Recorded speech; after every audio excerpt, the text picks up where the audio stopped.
I just received the most wonderful little story from someone. There's this story about Mozart.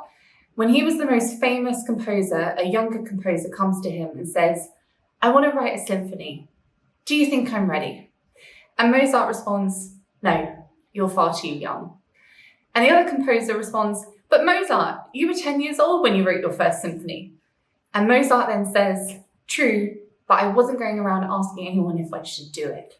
What they're realizing is that they've spent so much of their life while they've been struggling with food, asking the outside world or external metrics, am I eating right? Am I doing the right thing? And what they're realizing is that the whole point of a healthy relationship with food, everything that it's built on developing that internal compass and that trust in oneself to know not what the right thing to do is, but what feels right. That internal wisdom, that internal self-efficacy. A healthy relationship with food can never be built by asking other people or the internet or external metrics, am I doing the right thing? My process is built on this concept of a healthy relationship with food is just one big skill. It's like a creative skill. It is made up of all of these different mini skills. So we're just gonna build these mini skills one at a time. And clients will understandably come, especially in the early stages, and be like, am I doing this right? Am I building this skill correctly? It seems innocent enough, and it makes perfect sense why they're asking that.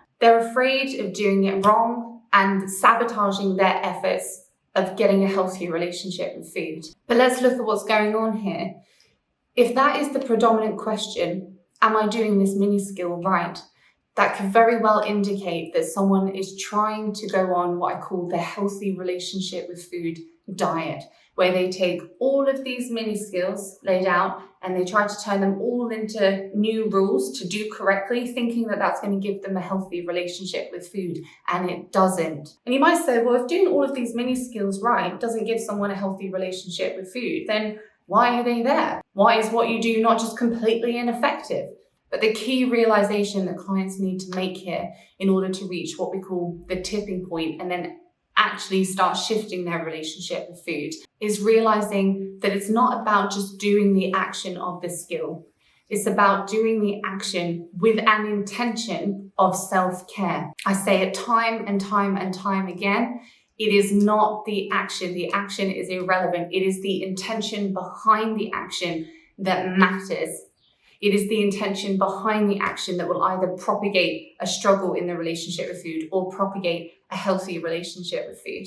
Recently had a conversation with a lady who is seemingly doing all of the right things to develop a healthy relationship with food, but she's like, oh, I still feel like I struggle so much. What's going on? And what was immediately obvious to me is that she'd focused heavily on the action, still on the healthy relationship with food diet. And what I said to her, which helped her to have the kind of breakthrough shift that she needed, is let's imagine, it's me speaking to her, let's imagine, okay? We've got this mini skill of identifying emotions.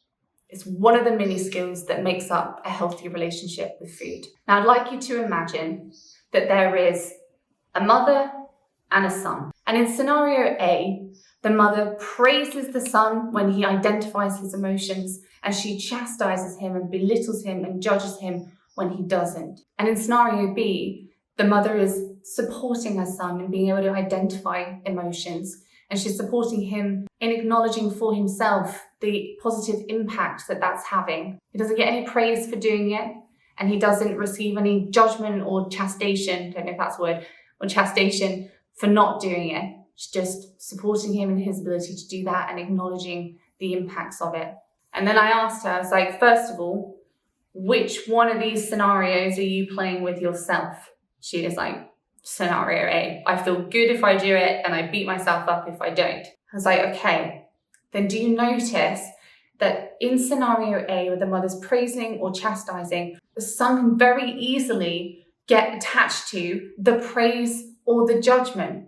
And if he's identifying emotions, he's doing it for the praise and to avoid judgment. And that's the reason why he's doing it. Not because he wants to identify emotions for his own benefit, but because he's seeking his mother's approval and desperately trying to avoid his mother's judgment. Does that make sense? And in scenario B, He's learning about identifying emotions for himself and how that can support him. And if he notices a positive benefit from doing that, he'll be motivated to keep going.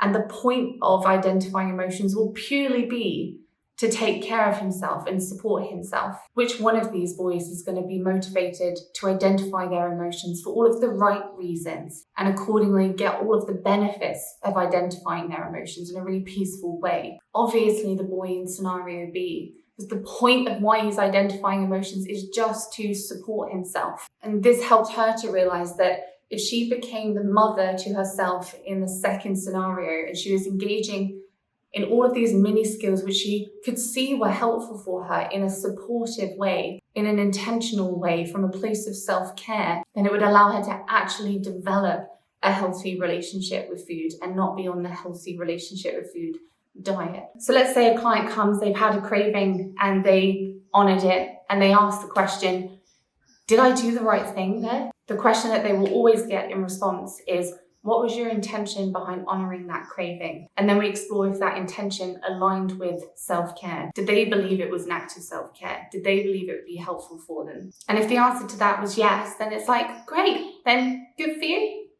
Crack on. And if the answer to that is no, don't believe it was an act of self-care, then we can start to explore that further, and that also teaches them something. But the point is that regardless of whether it was an act of self-care or it wasn't, the question has been reframed to, was it helpful for me? Was it an act of self-care for me? And in that, they're building up their own internal compass. They're building up their own sense of self-trust. They're building up their own wisdom and their own ability to take care of themselves. And that's what a healthy relationship with food is based on. Not rules, which you already know, right? Healthy relationship with food, it doesn't include rules. There's no right, wrong, good, bad, should, shouldn't. We hear it all the time. And that will raise other questions, I'm sure, but it will lead you down a path that ultimately is the path I imagine you want to be on. Are you doing it because it's a rule or because it's an act of self-care? If you're feeling confused in your relationship with food, if you're struggling, if you want some guidance, then I'm here. I have space for discovery calls every single week and I love hosting them. So if you want some extra guidance or you want to chat or you want to explore the option of working together more long term, that option is there. You can find the link in the description and I'd love to chat with you. Thank you so much for watching, lovelies, and I'll see you in the next one. Bye for now.